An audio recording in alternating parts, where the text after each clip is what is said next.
Most people are taught to think about Christianity as if it begins with a religious opinion.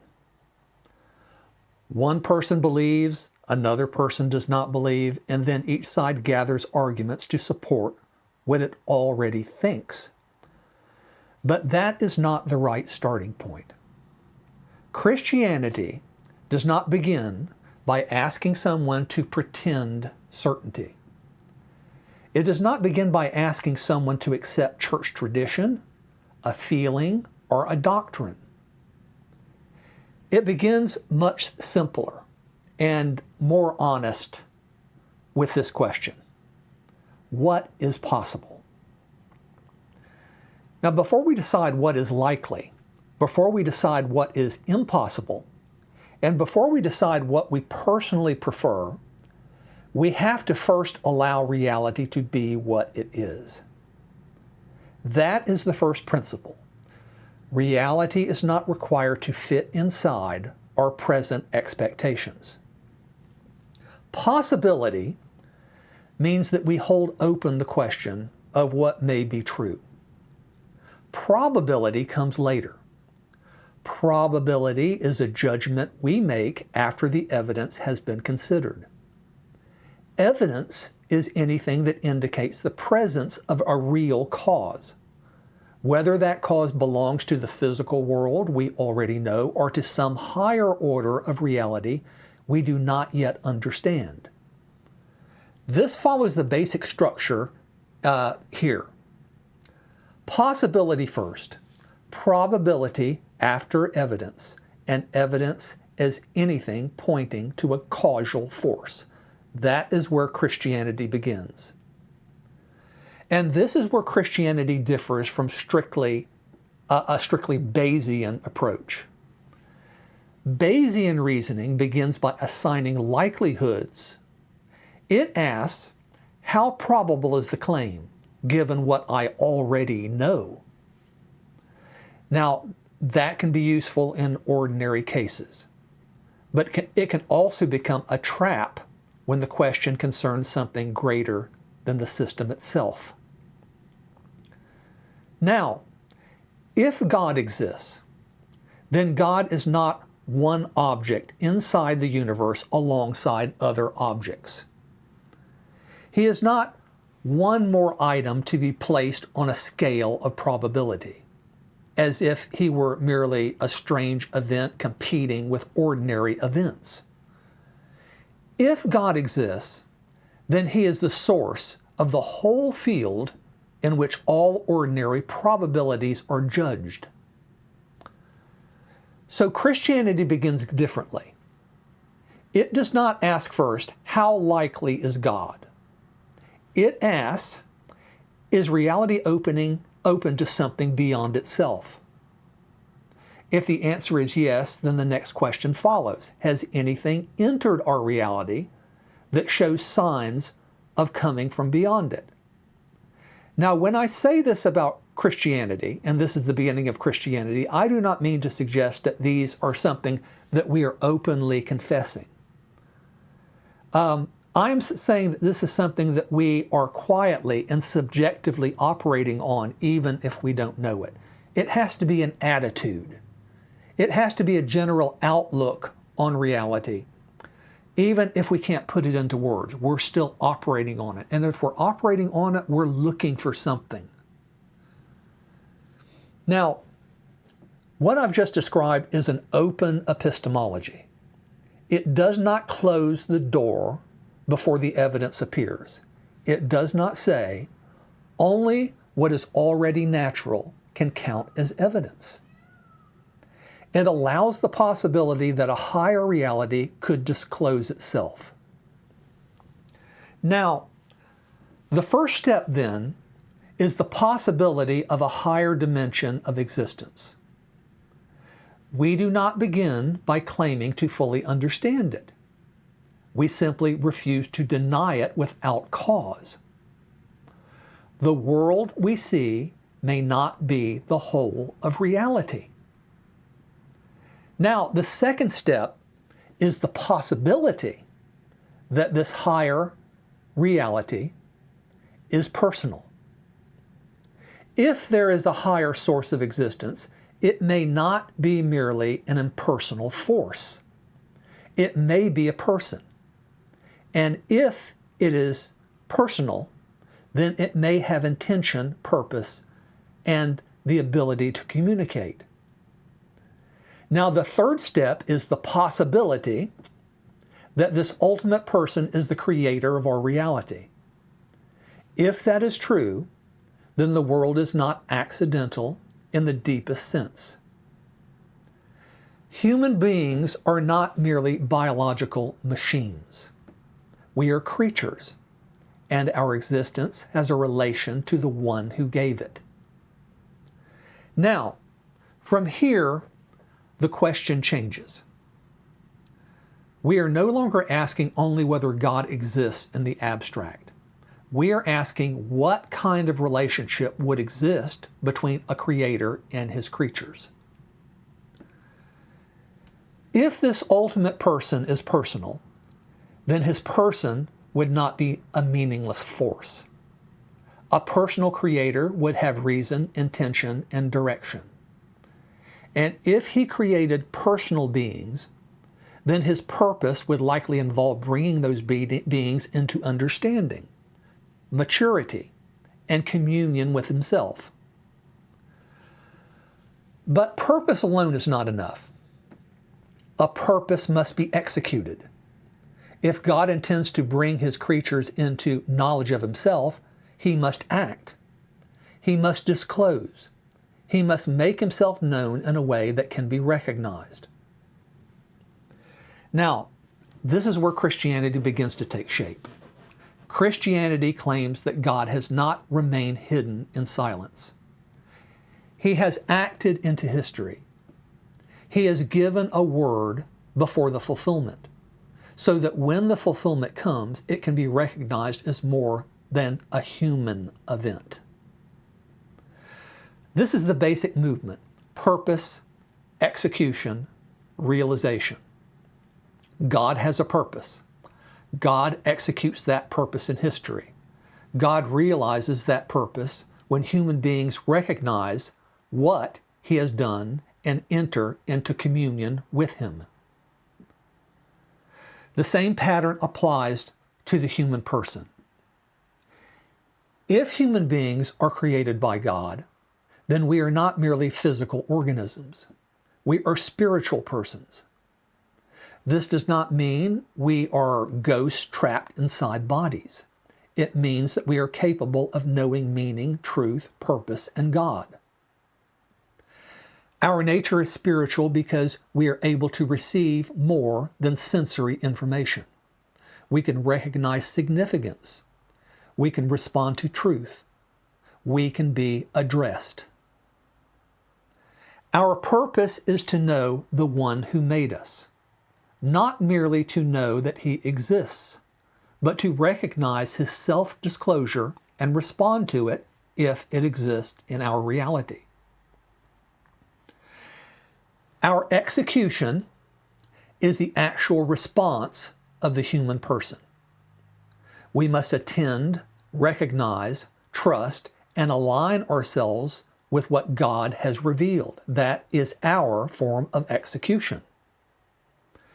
Now, our realization is communion, the creature restored to the purpose for which he was made. Now, this gives us the basic duties of the human person. First, we have the duty of openness.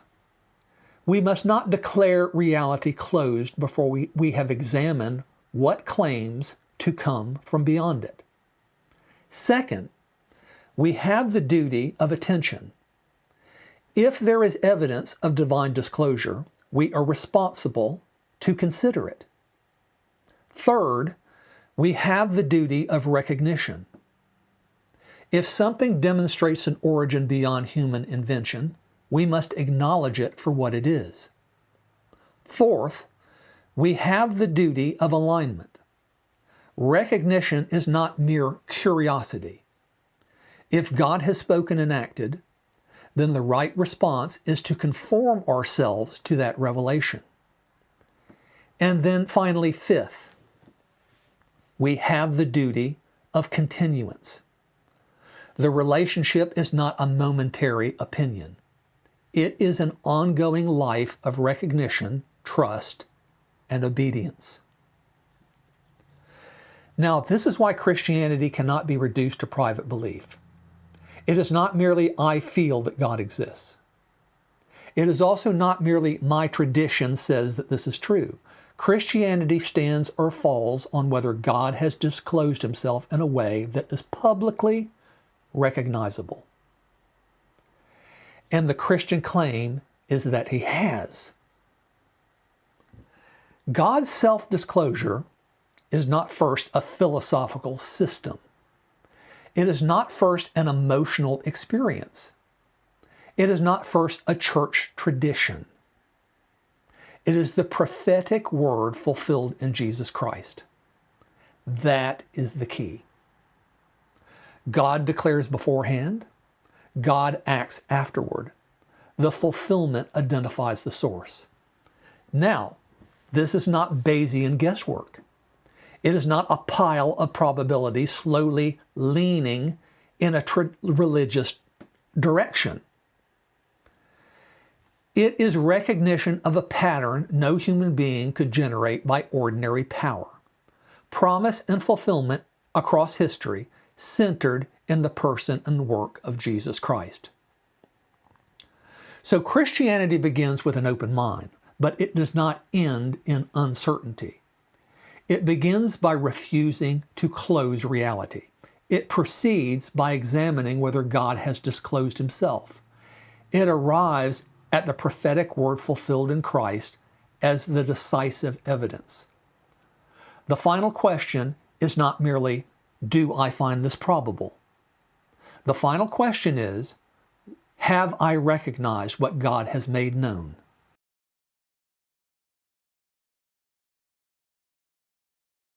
Now, one thing needs to be said clearly before we close, because the language of openness and attitude that runs through this introduction could be mistaken for a philosophical position I don't hold.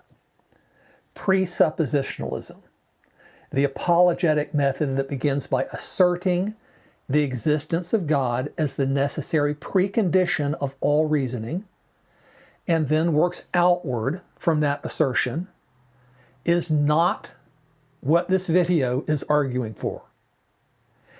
And the distinction really matters. Presuppositionalism begins with a commitment and then defends it. It begins with a concept, an idea of God, and then defends it. What I am describing begins with a refusal to foreclose, which is different. One starts with an answer. The other here starts with an honest question. But there's a deeper problem with beginning from an attitude of openness alone. An attitude is still a natural thing. It's something we bring to the question from within ourselves. And anything that comes from within us naturally is, by definition, insufficient to carry us toward a recognition of something that is not natural. You can't bootstrap your way to the transcendent using only your own disposition toward it. A general openness to the possibility of God, however sincere, however carefully maintained, has no power in itself to generate genuine recognition of a God who is genuinely above the natural order. What it generates, left to itself, is a religious sensibility. And religious sensibility is exactly what the human system produces without divine input. It's the default condition. It is what every tradition produces. And it's precisely what the messianic prophetic revelation is not. Here's what I actually want to say about the relationship between the attitude and the revelation. The messianic prophetic revelation does not merely follow on an attitude of openness. it carries the attitude with it. It does not require you to arrive at the right disposition first and then examine the evidence. It has the power to produce the disposition in you that was not there before, to suspend the natural affections that were operating, to override the prior commitments that were in the way, to reorient the whole person towards something it was not oriented toward and could not have oriented itself toward by natural means. The specific power needs a philosophical grounding because the claim is not self-evident. Why should the prophetic correspondence have this force when nothing else in the religious landscape does?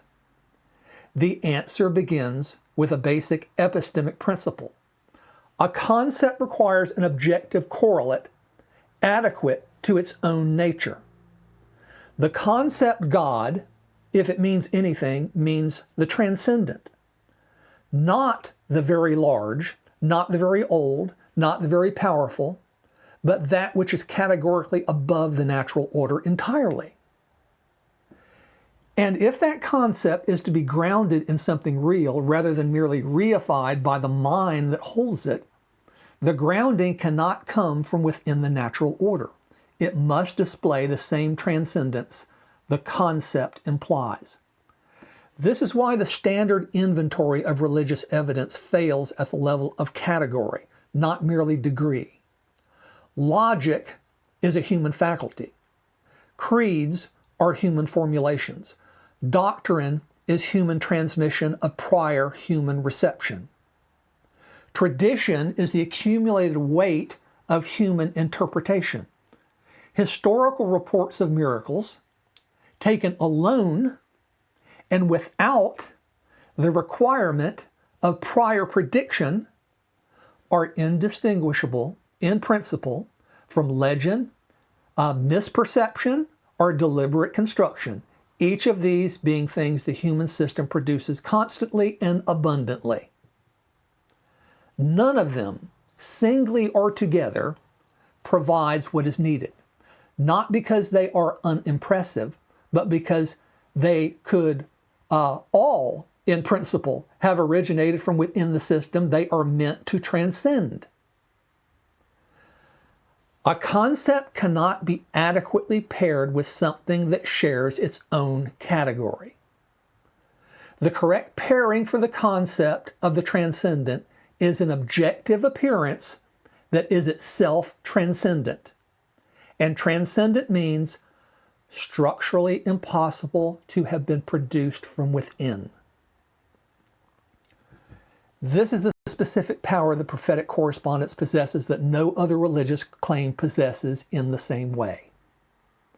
The correspondence between what was declared before the conditions of its fulfillment existed and what arrived in history when those conditions came is not an argument that requires you to already be open before it can work on you. It's a demonstration that has the capacity to stop you, to make you put down what you were holding and ask the question you were not planning to ask. It meets you in your own natural condition and does something to it. Not because you generated the right attitude first. Because the revelation itself carries a force that natural attitudes can't produce and cannot resist when genuinely encountered. And the reason it carries that force is precisely that it cannot be accounted for as a human production. The structure of prior declaration and subsequent historical confirmation that we see so strongly in Christianity across centuries is not something of human ingenuity, naivete, or deception could have assembled. It arrives from outside the system.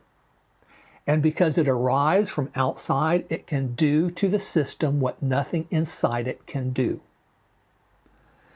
Now, this cannot be said of a general theistic presupposition, a prior belief in God, our sense of God, generated from within the human religious system by upbringing, culture, emotional need, or philosophical argument, or by birth, has the power to be itself.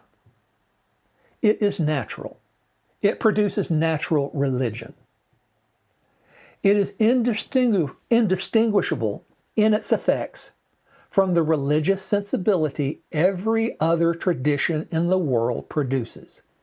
It can organize a life around devotion to a constructed divine image without ever being confronted by the specifically, historically demonstrated, prophetically grounded reality of the God who declared himself before his arrival and was confirmed when he came, which is the Bible itself.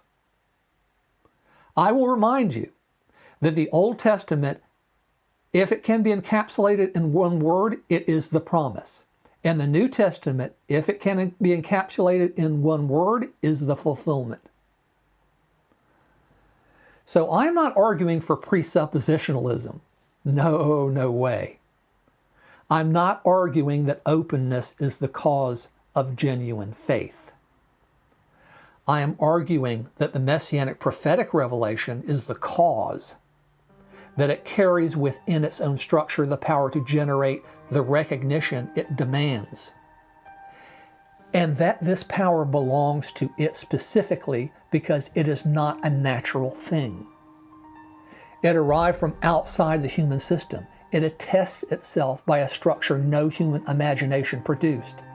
And when it is genuinely encountered, not filtered through tradition, feeling, not domesticated by prior religious commitment, not reduced to devotional background, it does to a person what no natural attitude can do. It does not wait for you to be ready. It makes you ready. Whether you come to it already inclined toward openness or whether the encounter with it is what first produces that openness in you, the difference is secondary. What is primary is that the Messianic prophetic revelation has the power to do both. A natural proclivity toward God has the power only to be itself. Natural. And natural is not enough for what God is asking of us when he asks us to recognize his Son.